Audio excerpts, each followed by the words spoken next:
So today I wanted to talk about a couple of different things. First of all, I want anyone that has parents that are still alive to have a simple conversation with their parents, okay, about simply do they have anything in place for if they become incapacitated or if they pass, when they pass, because it's going to happen to all of us. So the thing is, I help people on a daily basis learn about this stuff and learn what they can do to prepare and plan and protect their family and assets. And lo and behold, the majority of the people just keep pushing it off. So I was thinking about it, and one of the things that needs to happen is younger people need to get involved more with this conversation with their parents. Okay, so there's three options basically. Okay, for people to do. The first one I want to share is leave your wishes unknown. Basically, do nothing. Okay, stay right where you're at, and by doing so, you're basically you have to accept allowing the state to decide for you. It's called dying intestate. So we say that I tell people, if you do have a plan, you're just not aware of it. Okay, your plan is created by the state. Okay, they will decide what happens to you. They will decide what happens to your assets, and they will also pay themselves generously out of those things, whether you have many assets or not. Okay, they want to get paid out of assets. All right, so why work your whole life so hard building up your assets, taking care of your family, and not having anything in place that's appropriate or taking the time to know what's appropriate? You simply leave your wishes unknown. You don't do anything. Okay, and by default, the state decides what happens to you, what happens to your assets, who gets them, how much, when, and what. Okay, so kids, anybody, I don't care if you're 25, I don't care if you're 50, if your parents are still alive, have this conversation with them. Okay, sit down, find out what they have in place, help them through it. And you know what? This is really for you. If you want to look at it at a selfish standpoint, it's going to save you a lot of time. It's going to save you money. It's going to save you frustration. It's going to save you from possible family discord, arguing over who gets what.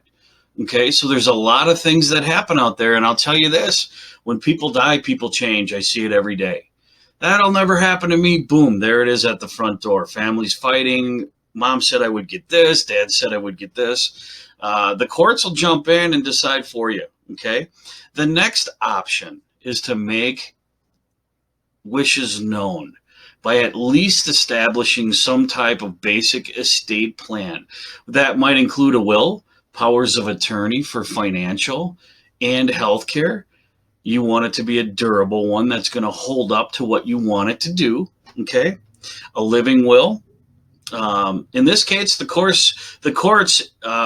So you understand how it works in Wisconsin and many other states. If you don't have a will, or if you do have a will, you will go to probate court. Both of those scenarios guarantee it. Okay. The only time it doesn't is if you absolutely have nothing and the court doesn't even want to bother with it. Okay. They can't make anything off of it. You don't own anything. Nothing really needs to be established or done. Okay. With a will, it guarantees probate, and actually probate was created to prove a will. So what does that really mean? In the end, a will isn't even valid. Your wishes aren't even valid until the probate judge, until that will goes through the entire probate process, which can take anywhere from 6 months to 2 years on average. All right. So a will, basically, all it is really is a wish list, but a will with a power of attorney and a living will, those documents will handle certain situations and keep you in control of certain things. and then others not. So it still leaves risk. But this is a lot better than doing nothing. Have the conversation with your parents. Do you have a will in place? Do you have power of attorneys? You have to have these conversations because you have to know what to do when the situations or the life events happen that force the issues. Okay. So sit down, have this conversation. It doesn't have to be painful. This is not painful. It's just fact of life. All right. So the third option is you can eliminate all uncertainty. Okay. So you can simply choose to eliminate any of the risks that probate brings to the table by privatizing your estate, okay, through a certain creation of a living trust. It removes any uncertainty whatsoever about your estate even being subject to probate. What does that mean? Well, if you have a trust, you avoid probate. You avoid the cost. You avoid the time. You avoid the hassle, the frustration, the family discord that can happen. That happens all the time. Remember, I said when people die, people change. All right. It's almost like I joke around a lot and say, well, it's like when blood drops in the ocean and there's sharks around, they immediately draw to that blood. Okay, people change, guys. It's just the way it is. If you eliminate probate with the third choice, you also eliminate everything that's associated. So keep this simple. Either you avoid having this conversation with your parents, okay, and wonder and have uncertainty and stress and and then things start happening and you start fighting with your siblings or realize you don't agree on things, or you can have a will, durable power of attorney for health care decisions, for financial, okay, decisions, or you can eliminate all those risks, privatize it, immediate distribution upon death for the assets. Nobody can contest what's going on. So it eliminates all the family discord, and basically it consolidates everything into one plan with one set of rules that can be updated and changed at any time. Now, there's also options for a trust where you can just solely protect those assets, okay? As long as it's set up 5 years prior to needing long-term care, people can actually avoid or protect those assets from Medicaid spend down or nursing homes consuming those assets. So guys, start the conversation with your parents, find out what they have in place, and then also know that if your parents have assets, they're going to transfer to you.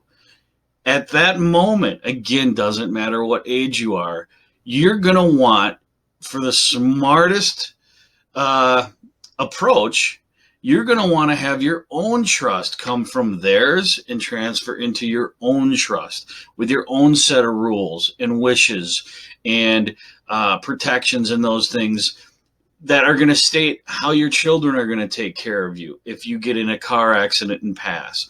Who makes the decisions? Who takes care of them? Who manages the money? All these different things have to be addressed if you're going to take care of your family in the right way. Okay, so review. Do nothing, die intestate. Most expensive way to die. The government loves that, especially if you have assets. Happens all the time. People just keep kicking the can down the road. The second option is have somewhat of a miniature estate plan in place with a will, which just states your wishes, and a will isn't even valid until it has been proven through the probate process. That's what probate is for. Okay. But you also want to have a durable financial power of attorney. What that does is your parents, when you talk to them, they're going to decide who do they want to be in charge of that. Do they want all the kids in charge of making the decisions together, or do they want one that seems to be more responsible with things? Okay. Then if they become incapacitated, that person, that executor, is going to make the decisions, and it eliminates the courts from making the decisions, okay? In healthcare, where they live, what doctor they see, all kinds of those type of things. And then the durable financial power of attorney, that person handles all the money, Okay, so you don't want to leave an opportunity or the risk of anyone that doesn't know your family through the court, the guardians, the conservators, anybody to be making decisions over your family, okay, over your parents when that time of need comes, or have access to their money. It's an industry and they take lots and lots of money and they do very little. Okay, so protect yourself. The third option, the most wise option, and in Wisconsin, the statute says if you own $50,000 or more, and you only have a will or you don't have a will, you're going to go through probate court. Okay. If you have an estate plan with a trust, okay, and to understand this, an estate plan with a trust is going to give you all the different documents that are all each do different parts, but an entire complete plan is going to provide security. It's going to provide privacy. Nobody knows about it. It provides 100% control over your decisions and who you want to make decisions when you can't. And it withholds all of your wishes that have to be carried out to a T. Nobody can contest it. It avoids probate, all of those things. So those are your three options, guys. And you can come back and watch this video as much as you want to make sure that you understand them, but have this conversation with your parents. It's extremely important that you know what they have in place, so when things happen, you can easily address them or be part of it instead of wondering, what do they have? Where is it? And make sure if your parents have something in place. A lot of the times people did it 10, 15, 20 years ago. They haven't updated it. You need to revisit it. You need to understand all your options if your family's important and you want it easier on yourself when time of incapacity or death happens. God bless. Have a great day. Hopefully this information helped. And if you have any questions, reach out to me and let me know.